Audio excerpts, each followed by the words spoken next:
18 गंभीर चोटें, खून से सने पड़े कपड़े, घंटों तक टॉर्चर। तमिलनाडु के सथानकुल्लम की वो खौफनाक कहानी जिसने पूरे देश की रूह कपा दी थी, आज अपने अंतिम अंजाम तक पहुंच गई है।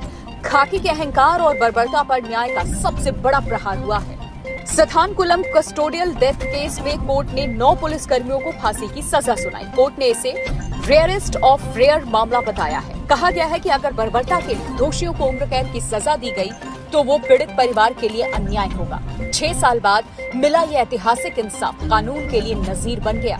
अब पूरी कहानी आपको सिलसिलेवार तरीके से समझाते हैं। तारीख थी 19 जून 2020। पूरा देश कोरोना और लॉकडाउन की बंदिशों में कैद था। सथानकुल्लम में मोबाइल दुकान चलाने वाले पी जयराज को पुलिस ने सिर्फ इसलिए उठाया क्योंकि दुकान तय समय से कुछ मिनट ज्यादा खुली थी।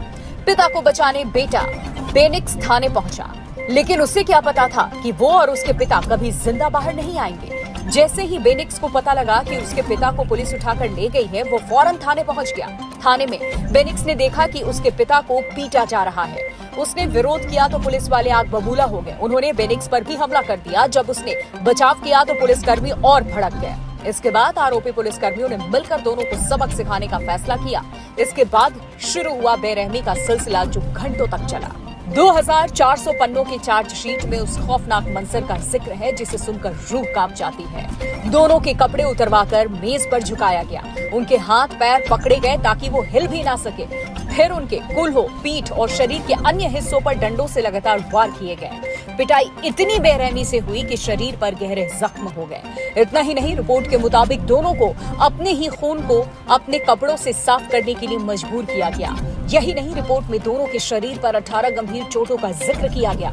डॉक्टर्स ने भी रिपोर्ट में पिता पुत्र की मौत की वजह चोट को ही बताया।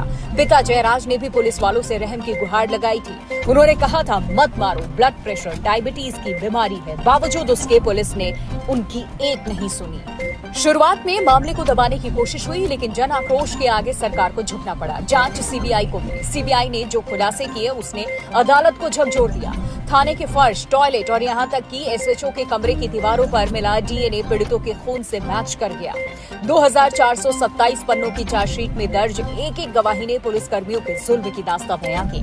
इंस्पेक्टर श्रीधर और सब इंस्पेक्टर रघु गणेश की अगुवाई में कानून के रखवाले ही भक्षक बन चुके थे। मदुरई की पहली additional district and sessions court में जज जी मुथुकुमारन ने इस मामले को रेयरेस्ट ऑफ रेयर यानी कि दुर्लभ से दुर्लभतम माना है। कोर्ट ने कहा है कि अगर वर्दी की आड़ में ऐसी क्रूरता करने वालों को कड़ी सजा नहीं मिली तो समाज का कानून से भरोसा उठ जाएगा। 9 पुलिसकर्मियों को मौत की सजा। ये फैसला देश के न्याय के इतिहास में नजीर बन गया है। एक आरोपी की मौत ट्रायल के दौरान हो गई थी, लेकिन बाकी 9 के लिए अब फंदा तैयार है।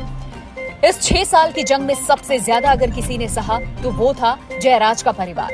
बेनिक्स की बहन पर्सी की आंखों के आंसू सूख चुके हैं, लेकिन कलेजे की आग शांत हुई है। पीड़ित परिवार के मुताबिक ये सिर्फ परिवार की जीत नहीं है, बल्कि हर उस इंसान की जीत है जो वर्दी के जुल्म के खिलाफ खड़ा होता है। सथानकुल्लम कांड ने व्यवस्था पर जो दाग लगाया था उसे कोर्ट के इस फैसले ने धोने की कोशिश की है। ये फैसला संदेश है कि लोकतंत्र में खाकी सेवा के लिए है, सितम के लिए नहीं। कानून से ऊपर कोई नहीं, चाहे वो वर्दी में ही क्यों ना हो। न्याय में देरी हुई, लेकिन न्याय की लौ बुझी नहीं। सथानकुल्लम के पिता पुत्र को आज सच्ची श्रद्धांजलि मिली है। हाय गाइस, हमारे चैनल को आप ना सब्सक्राइब, फॉलो, कमेंट और लाइक करिए। हमारे ना गांव में कोई नहीं चाहता है कि हम लोग आगे बढ़ें और बात है। और तो सब सोच रहे हैं कि हम पीछे ही जाएं, पर आप लोग दूसरे गांव के हैं तो सपोर्ट करिए प्लीज़। मैं आपसे विनती करती हूँ, पैर आपके पड़ती हूँ मैं। प्लीज़ देखिए छुटकी कितना रिक्वेस्ट कर रही है। आप लोग प्लीज़ हम लोग को फॉलो करिए, थोड़ा सा सपोर्ट करिए, बस थोड़ा सा, इतना सा सपोर्ट कर दीजिए, बस हो जाएगा। सभी लोग तो हम लोग आगे बढ़ जाएंगे।